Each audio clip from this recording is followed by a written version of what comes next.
Hello, everyone, and welcome back to Flying Solo with Kat, your weekly podcast. And I'm so excited to talk about Indiana Jones and the Dial of Destiny.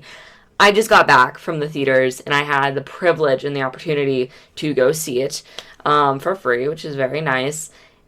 And oh my goodness, it might be the best movie I've seen this year, and I don't say that lightly at all. I got to see 65 this year as well, and that's definitely in my top three. But this movie just blew me out of the park. I will say that right now we're in spoiler free territory, but I will let you guys know when I will say spoilers because I do really want to talk about this movie in a deeper understanding of what this movie really meant, for one, to Harrison, to the character of Indiana Jones, and to the fans of Indiana Jones. If you have not seen it, just pause the video. Just pause it, leave it on your desk, go out and go see the movie, and then come back and then hear my thoughts. So please, if you have not seen it, please go support it. It's such a good movie. You will have a great time, even if you're not huge on Indiana Jones. You will just have an amazing time, and just please go support it. Without further ado, let's get into it. So, kind of my thoughts going into it. By the way, I have water here because this is going to be a very deep talk. My thoughts going in was, okay, it's the last installment. We all saw Crystal Skull.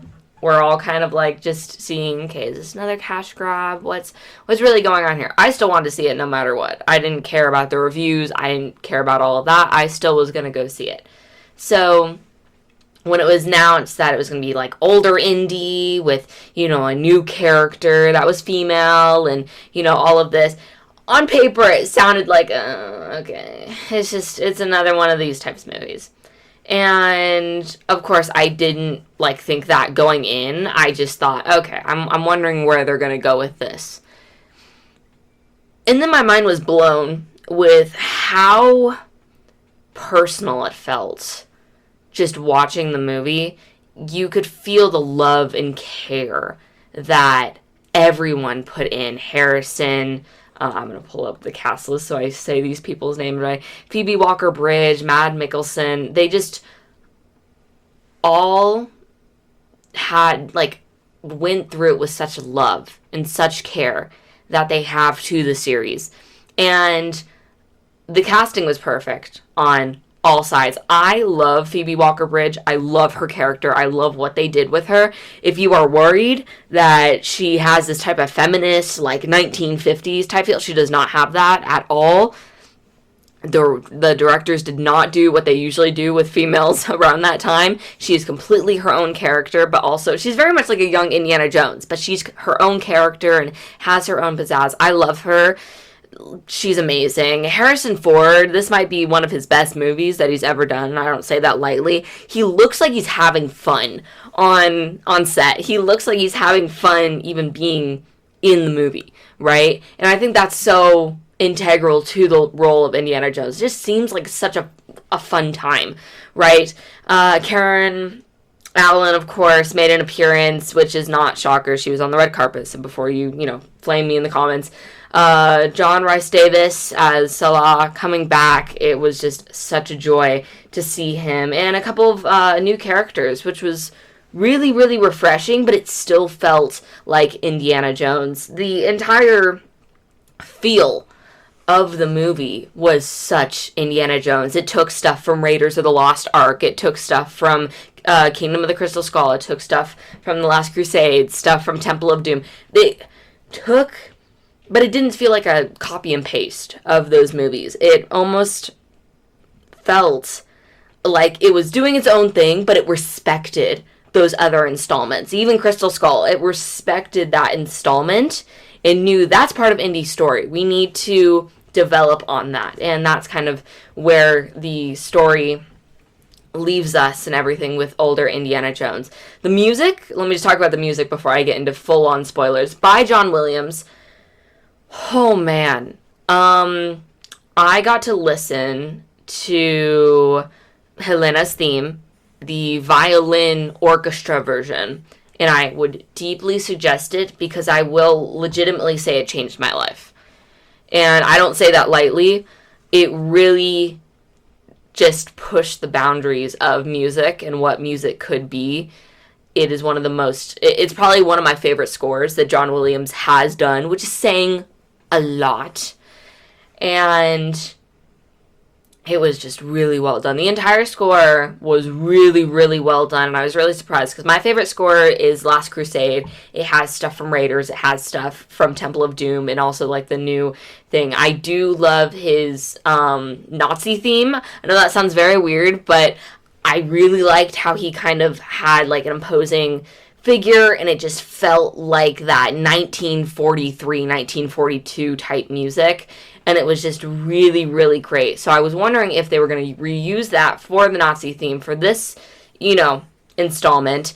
And they used a tiny, tiny bit of it, but they actually had their own new villain theme. Oh my gosh, it was so good. And it is just kind of like one note played after the other, but it still embodies what the character is and what the characters are trying to do. Indiana Jones was reused, but not as much, actually, as I would probably like it to be reused. It was nice hearing that da-da-da-da, but then it would kind of just fade out, and then you'd get into the new, version of the song, which was fine, but, I'm always a sucker for going back and, hearing those old themes. We got to hear a little bit of Indy and Marion's theme kind of play throughout, and Helena's and her father's theme, and I love Helena's theme. It actually might be my new favorite, theme that he has done. I'm sorry, Ray, I love you, but John Williams just does such an amazing job. So I just want to mention that. Please watch the movie first, of course, but also give the song album, your likes on Spotify and Apple Music, because anything really helps. I'm quite surprised of how many people that I know did not want to go see this movie and not outright refused it, but partly it's because of the state of movie theaters and streaming and all of that, and I'll get into that in another video. But this is a movie you want to see in theaters. I cried like 4 times, and I'm going to say that in earnest. I really did, because it's just such a feel-good movie, and it's a perfect, and I don't say that word a lot, a perfect conclusion to the Indiana Jones franchise. Now, if they do continue to do it with Phoebe Waller-Bridge, I'm all there for it. Sign me up. I will be there. I'm all good for that. But having this as Harrison Ford's last Indiana Jones film, and he has said that in interviews, so I am very much certain that he will not be returning as Indiana Jones. But it's beautiful. I have no words, but of course I'm going to talk about it in this video. So this is where we get into spoiler territory, and I do want to warn you guys that I will be going into major spoilers, and please go see it. Just please don't listen to me talk about it, because I so do not do it justice. So please, please, please, for me, go see it, please. Okay, so now we will get into spoilers in 3, 2, 1. So the entire theme of this movie is very much time. Time is the focus. We have the Dyle, which we learn is kind of a time travel force mechanism that Prometheus made that could send people to the future, could send them to the past. And time is very, very important in this movie. And even Harrison Ford said in an interview, Indy's on his last leg, right? He's kind of beaten down. He's teaching kids that don't care about archaeology because, they have men landing on the moon and the war's over and no one really cares about all this old stuff, right? Like he used to. And he's getting older. We come to find out that him and Marion are divorced and that his son has died, which was a huge thing that I was not expecting them to go with, but I think it was so important for Indy's character, because we don't really see him lose anyone very, very, close to him, right? We know his father's probably passed on, but losing a father is not like losing a son or losing a wife, right? They're still very important, don't get me wrong, but there's different feelings to it. But the fact that he has lost his son that we learn in the war, and his wife, Marin, has divorced him, or in pending divorce. I don't know if I believe they actually are divorced. It is very much a story about how time moves on, and time needs to move on. You can't keep going back in time and changing this and changing that, and you can't keep looking back and saying, oh, I should have done this, I should have done that. And that's where we kind of see our Indiana Jones at, is he's just done. You know, he's kind of just like, my life's just not really, you know, what it used to be. I had our adventures, but those days are over, and I need to just move on and die. And right, you should move on, but you still need to have the prevalence of life, right? That, you know, Indiana Jones is so known for. He's known for getting out of stuff. And the presence of clocks is very, very great way to have this storytelling device to where you tell the story, but you don't vocalize it, right? So you kind of have your brain working through. We start off with a clock ticking, right? And then Indy, for one of the gifts that the people that he works with give him, is like a full-on clock. Then we have the dial, which is some, you know, an old clock, yes. And then we have one of Ephesius? God, I'm probably saying that wrong. A very, very old guy from like Roman Empire, right? You know, had a watch on his dead body, right? Which then we later learn was actually Dr. Voller's, played by Mads Mikkelsen, his watch that he actually took. It was really great. I'll get more into that. But watches are very, very prevalent in this movie, and it tells an amazing story of Indy's life and Indy's kind of progression of, you know, what he's been going through. So first we actually start out with the movie with young Indiana Jones escaping Berlin, Germany, Nazis. That's basically where we're at, right? And he was trying to steal this dagger that Dr. Voller, Mads Mikkelsen's character, had, and they were gonna like burn it and, you know, give it to Hitler and whatever, right? So Indy goes and tries to get it. He gets captured, and he's also with his kind of right-hand man, Basil, and that's played by Toby Jones. And I really like this character. He's kind of like a kooky, kind of crazy character, but, you know, he still helps Indy out and everything. So Indy finally gets the dagger, but then he realizes it's fake. And even Dr. Voller, once he gets a really close look at it, and tells one of the, you know, army generals, it's fake. Like, we can't give this to Hitler. And even the guy goes like, oh, what are we going to do or whatever. And Dr. Voller brings out this half dial. That is the dial of Artemethius. And he basically says, like, this, you know, it doesn't make kings, it doesn't make emperors, it makes gods. And basically they have the, you know, power to manipulate time, right? And Basil overhears this, and then Indiana finally gets it, and they go back. It's an amazing sequence that probably takes up 30 minutes, 35 minutes. Beautiful. It's amazing. The AI, like, generated young Indiana Jones looks great. I shouldn't say AI. It's not, like, AI generated. But how they did that with technology was really, really great. And Harrison Ford got to voice himself. So it is a tiny bit jarring to hear older Indiana Jones' voice in young Indiana Jones' body, but honestly, I live with it. Like, it's not, like, too jarring to, like, take me out of the movie.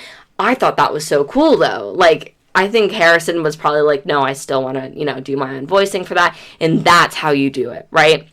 And I was really, like, glad he was kind of happy with how it turned out and everything, because that freaked everyone out. Everyone was like, that looks amazing. And it looked really good in the movie.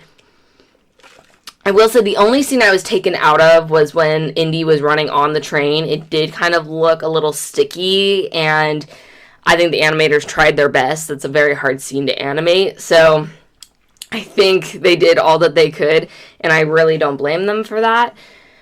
But that was really it, and everything else is all right. So they, get away, and we see Indy now waking up in a chair with Brandy, and he's older and kind of just lost his funk, and no one's paying attention into his classes, and he realizes he's become obsolete. His profession has become obsolete. No one respects archaeology anymore. Everyone wants to find the new thing, not look for the old things. That's the whole entire story, because the whole thing was the man landing on the moon and, the rockets and everything, and Dr. Voller creating the rocket and everything. And Indy basically saying, no, I want to live in the past. This life really just isn't for me. It's so Indiana Jones, right? He wants to stay, he's almost naive in the sense. If he wants to say, no, I'm going to stay in my ways and I can't move on with society. And then he meets Phoebe Walker-Bridge, Helena, and Helena is Basil's daughter. So Indiana Jones' goddaughter, which I think is great because I have such a great relationship with my godfather. So it was really nice seeing that dynamic and just having them play off of each other. I think it's something that we really don't see in media. We usually see sons and daughters or just people that we don't know. But the fact that we got to see, that type of godparent, goddaughter relationship was really, really great. And I think that was something that not a lot of people do, that they should do, because honestly, godparents are the best. So he got to meet with her, and he finds out that she's obsessed with the Dyle and that she wants to go find it and everything. And, he's getting back in his groove, right? Finally, someone is on his level talking about archaeology. And then he finds out that she's being hunted by the CIA and, come to find out, the Nazis. And because they want this Dyle, right, for Dr. Voller. And she basically runs away, and Indiana has to go try to find her. But, shocker, she's actually going to sell the Dyle to get money. She actually doesn't really care about finding the treasure. Now, she knows all this stuff from her father, but come to find out that the Dyle drove her father mad. He was a genius, and he actually figured it out in the end, but he was driven mad by this Dyle because of what it did to him in Indiana that fateful day in Berlin. And she is so obsessed with trying to find, the Dyle, but also she needs money and stuff. So she says, you know what? I'm just going to sell it. There's no point. So finally, Indiana gets to her and tells her, hey, you're not selling that. Then Dr. Voller comes in, and he's like, oh, that's actually mine. So they finally escape with this boy, Lenny. And Lenny, kind of think of him as a short round, but he does not replace short round. Short round is our king. We love short round. But Lenny is kind of plays off of Helena and kind of checks her and making sure that she's good. And he's such a sweet kid. I honestly fell in love with Lenny. We love you, Lenny. And Helena and their relationship with Indy. So they go on this adventure to find the missing piece of the Dyle, and they have to get a scroll. Like I said, go see the movie. I explained it a lot better. But anyway, Dr. Voller gets them, and he wants to go back. This is really interesting. He wants to go back to 1939 and actually kill Hitler. And because he thinks that the only way that the Germans win is if Hitler's not in power, which is really interesting and a different take that I've not really hurt, because I thought he was going to go back in time and kind of like, oh, sway Hitler and all of that. But I think he knows he can't do that, right? So he just wants to take Hitler's position and do everything correct. And I think that was really interesting choice, and I really, really liked it because it felt like his motivations were real. So anyway, they go into a plane. They use the Dyle with Indiana and Helena, going on there. Lenny's behind them. And come to find out, they transport to 1539, which is, I think that's the time. I don't quite remember, but they go back to where the Romans were like fighting and everything, to where Prometheus was, and was actually in the process of creating the Dyle. So they see the planes and everything. It's a really, really cool shot. I actually really, really liked it. And long story short, Indy gets shot, and he wants to die there, and he wants to kind of live out his life there. But Helena says, like, no, you don't. And even Prometheus is kind of like, what? And Indiana really wants to just die there. He's given up. He wants to just live out his life. He doesn't want to go back to his old life. But Helena is like, no, you need to go back. You need to face those fears. You need to go back to Marion and live out your life. So finally, in Indy fashion, she punches him, and they go back, and I thought Indy was going to die. Like, constantly through this movie, I thought, okay, Indy's going to die. There's no freaking way. And even when I thought legitimately they were going to leave him there and to die, I really did think, right? Even if it would mess up the time-space continuum, like, that was so far from my mind, I was just bawling my eyes out. I was like, please, please don't go. So I was, like, really surprised that they brought him back, and it ends with Indiana Jones and Marion kind of coming back together. Not fully, coming as a whole, but coming together, kissing, and it just feels like a perfect ending. And like I said, I'm explaining this kind of bad, but it's such a beautiful journey of self-discovery for Phoebe Waller-Bridge. I keep saying Phoebe Waller-Bridge. Helena, sorry. And it's kind of a journey for Indiana Jones and finding his purpose in life. And his purpose is to kind of just comfort Marion and, live out his life. He's done as much as he can and honestly support Helena, right? She even mentions in the movie that she wished that her godfather could have been there to support her and could have been there, and she might have not gone down the path that she did. But Indiana, of course, being Indiana, chose to go on his own and kind of do his own thing, which is so in character for Indiana Jones. That's the character of Indiana Jones. But he learns at the end that, family's important and everything. It was really great to see Sala come back in for a bit, but just the entire cast was just on their best. They were just so good. The story is really, really great. I loved the callbacks to, I'm going to forget the name. Well, we had Raiders. We had a Raiders callback kind of, and then we had where Lenny took Indiana's watch, which was his father's. So that was a callback to Last Crusade.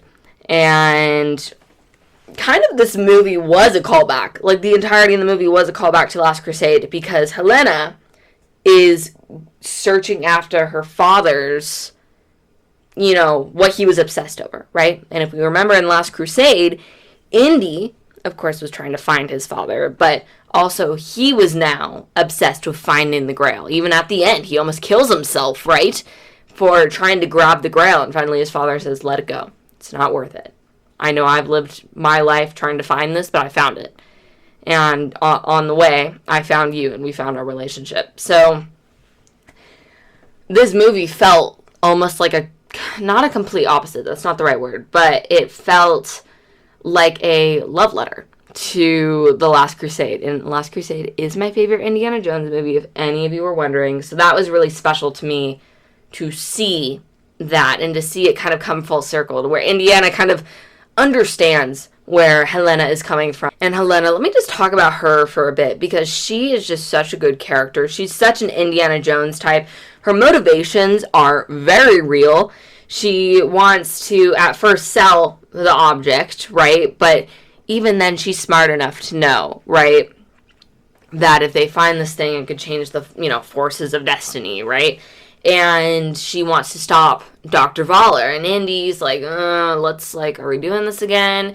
And Helena is like all full in. Same with Lenny. And she's just such a lovely character to just experience, right? She's different than Indy, but also in the same, right? And she hides her emotions because she was, scared of getting hurt, and her father wasn't the best father. Her father was very much like Indy's own father, where he was kind of distant, and he went kind of crazy with trying to find this thing that he never got to find. And she's just such, I won't say a carbon copy, because she's really not, and that's what I like. A lot of dude bros will say, oh, well, she's just another female that, is a Mary Sue and just copies, the original male character. Absolutely not. She, of course, is doing her own thing, but Indy kind of shows her along the way, and they work off of each other so, so well. And also, she's, beautiful. I loved her. Every outfit she wore in this movie, I gotta give it a 10 out of 10. For just the costume designers, you were doing amazing on her, and she was just pretty the whole time. I was falling in love with her eyes, and she's just such a good character, and I really am excited to see what they're gonna do with her. I hope she does have her own spin-off, and I hope that she does honestly get her own movie for an Indiana Jones type style. I will be front-seated. I really will, because she's just such a fun character, and I really do think that she can work very, very well with the whole Indiana Jones franchise and what Indiana Jones means to so many people. What does Indiana Jones mean to so many people, right? Why was I crying 4 or 5 times in this movie? And Indiana Jones is just such a fun adventure, right? You want the answers for more. You're searching for more, and yet on the way you find things about family and love and accepting one another. And I think for many of us kids that grew up with Indiana Jones feel that. We always wanted adventure, but adventure was really the life that we were living, right? We didn't need to jump out of a plane. We didn't need to, scuba dive to the depths of the ocean. It was our lives that we were doing, and I think that's what Indiana Jones means so much to so many people. And the fact that Harrison Ford that man just really brought Indiana Jones to life, and to see him through this progression of the character is just a beautiful thing, and I really can't thank him enough for what he's done for the franchise and what he's done to bring to this character, because this isn't just any character. This isn't just any character you could slap on, give him a gun, and say, okay, go shoot this, go shoot that. No, he's so much more of a staple and so much more to just kids, right? And this movie just really showed why Indiana Jones was important to all of us. And I was very happy with the conclusion that they gave us. I really think that this was it's definitely not a perfect movie. I honestly can't think of anything that I hate about it. But, man, it's hard to articulate in words. It really is. I did just see it 3 hours ago, but it's really hard to articulate. Just the directing, the acting, just everything was on point. It was perfect. The story they were trying to tell was perfect. And just all in all, just such a good movie. I will talk about a couple of complaints that people had, which I think are stupid, and kind of give my thoughts on that. One of the things was the time travel thing. Man, I was hyped for the time travel. I was like, I'm ready to actually go to 1939 and see what's going to happen. And then when they hit us with the twist, that was that they were actually in like 1539 and it was with Armithius and everyone else, I was like, oh, hell yeah. And it was actually depicted very, very well. I was very surprised. All the CGI that everyone did, beautiful work. You guys deserve Oscars, really. And it looked real. And it was really cool to see that because we'd never seen that before in a movie, in an Indiana Jones movie. And everyone was kind of mad, like, oh, time travel, though? Like, that makes, like, no sense in the Indiana Jones franchise. It's using magic, right? And multiple times, I will say this, multiple times they state it's math. It's not magic. He's using math and time. And they even say that the reason why they come into the issue of not going to 1939 is because of he didn't account for what was going to, the shifts in Earth and whatever. I don't know. I'm not a scientist.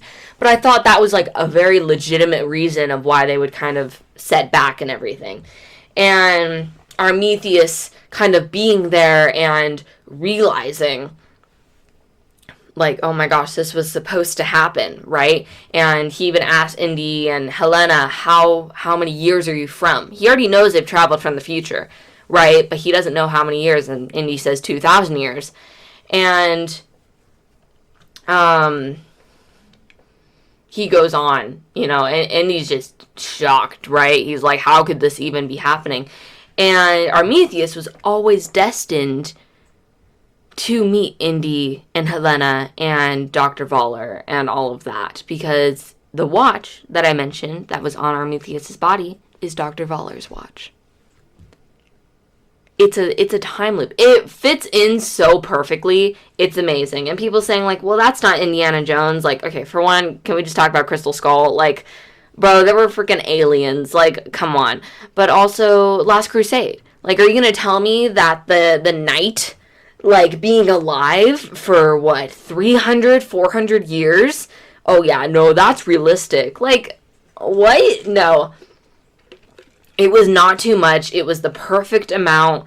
It's not like they walked through the village and were kind of just, like, there. The only people that saw them were Armithius and his 2 guards. And then, of course, they thought it was, like, a dragon that was flying as, like, the plane. And I found that so interesting and just so much fun as well. It was just such a fun time being at the end. Of course, I was bawling my eyes out because I legitimately thought Indy was going to stay and kind of just die there and with Armithius and all of that. And I just found I think the desperation of him wanting to just stay there was what really took me out. And I think that's just to Harrison Ford's acting, right? But it was really, it was such a fun time. I don't know why the reviews were so low at the Canes event. I don't get it. Like, I'm being so dead serious. I want to, know what their thoughts are, because I'm like, did we see the same movie? I'm, really not sure, because, it did not deserve, the 63% rating that it was given at all. If any, I would say it's at least a 75 or higher, right? But to give it a 50, 60, what? We definitely did not see the same movie.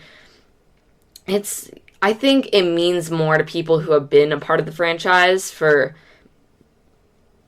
since their childhood, and really appreciate the craftsmen of the Indiana Jones franchise. It's not like any other movie that's out, right? You have this character that's, gunslinging, kills Nazis, gunslinging, kind of gunslings, has a whip, has a old-timey hat.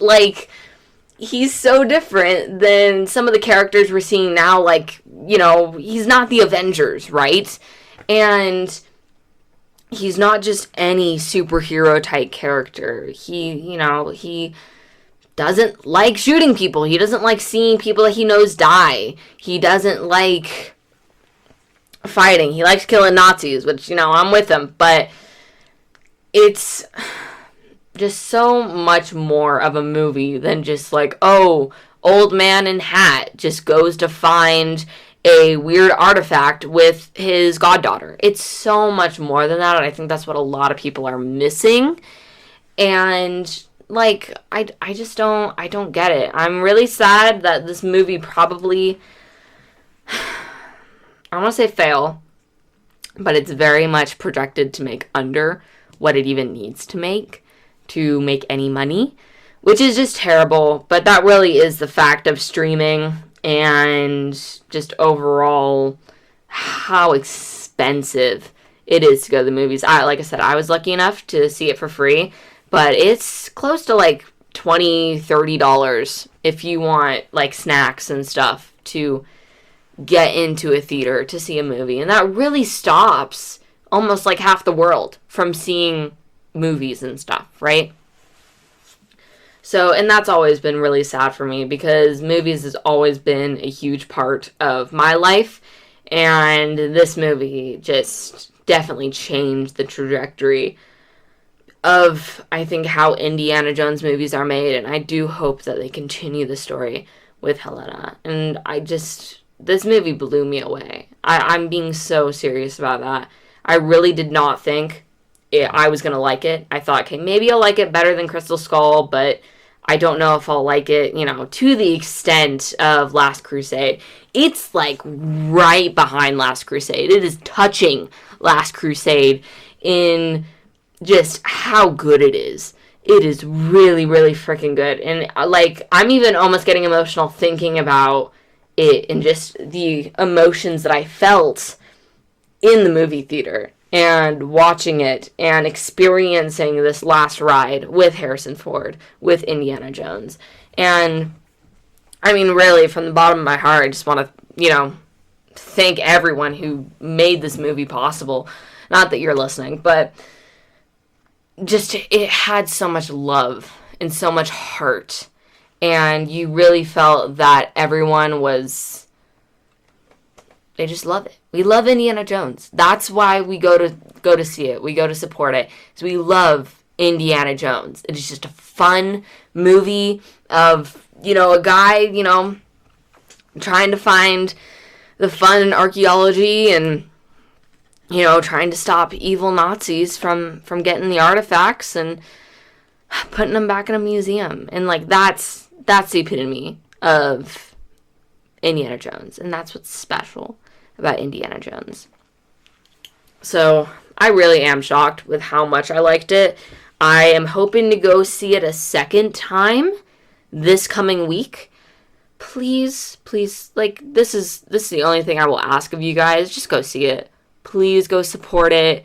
Give it all your money. Like, it so deserves it. It is such a good movie. Take the kids. I will say that there is a lot of people that die and get shot.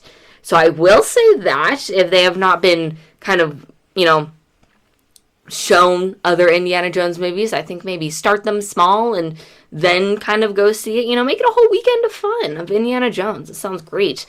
And, I guess it's my only thing is a lot of people got shot in this movie. Like, a lot of people died. But it wasn't, they all got shot by Nazis, so it wasn't like any of the, anything crazy. And all the Nazis that killed, died in the end, which is great.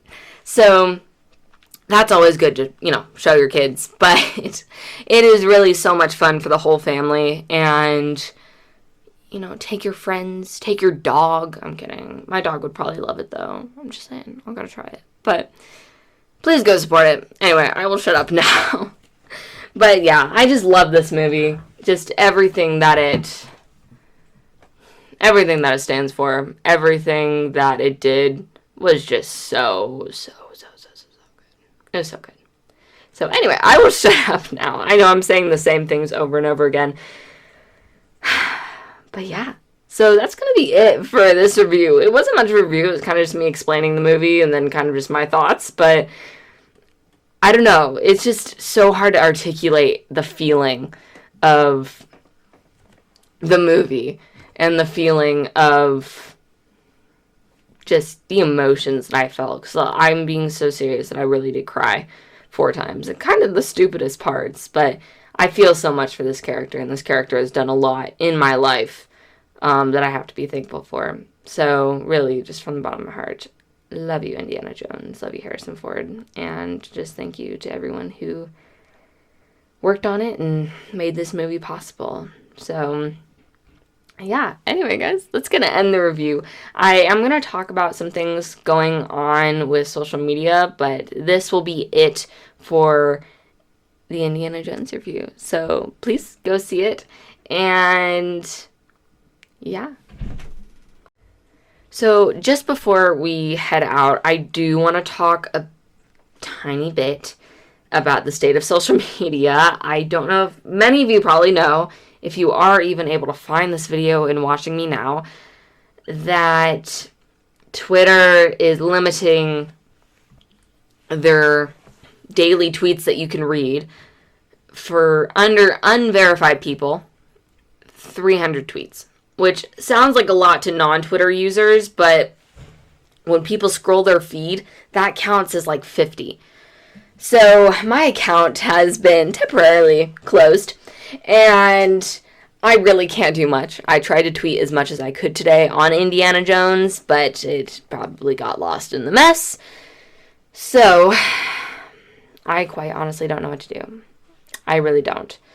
The YouTube channel is still going to be up. It's still going to be here, and I will still be making content. My AO3 will still be up. I will still be writing. Many of you might know me from there. Many of you might not. I do strictly Kylux writing for Fix, but I will branch out and do some others. But currently, right now, I'm working on a big project. So that is what I will stick with. And then I am on Tumblr at Avenger Cat. I do not post. I haven't posted in, like, ever. So I'm going to try to figure out how to use Tumblr. I will probably... I don't know. You know, I don't know what we're doing. I don't know. Indiana Jones and the Dial of Destiny made it a bit better today and lightened my moods just a bit, but I was really just confused with everything that was going on. And I have no inside scoop of what's going on, and I have no details. So unfortunately I can't say much on it, but I don't know what we're doing. Many friends are being lost in the Twitter purge. So I'm hoping that you all find me and we all connect and we all just continue to make content and continue to do what we're doing. So anyway, I love you all, and go see Indiana Jones and the Dial of Destiny. And I will probably be posting Wednesday, and we'll probably have a video talking more about what's happening. But I really hope you guys enjoyed the Indiana Jones review, and I'm sorry to kind of dampen it with the ending there, but I love you all. Stay safe, and see you guys in the next one.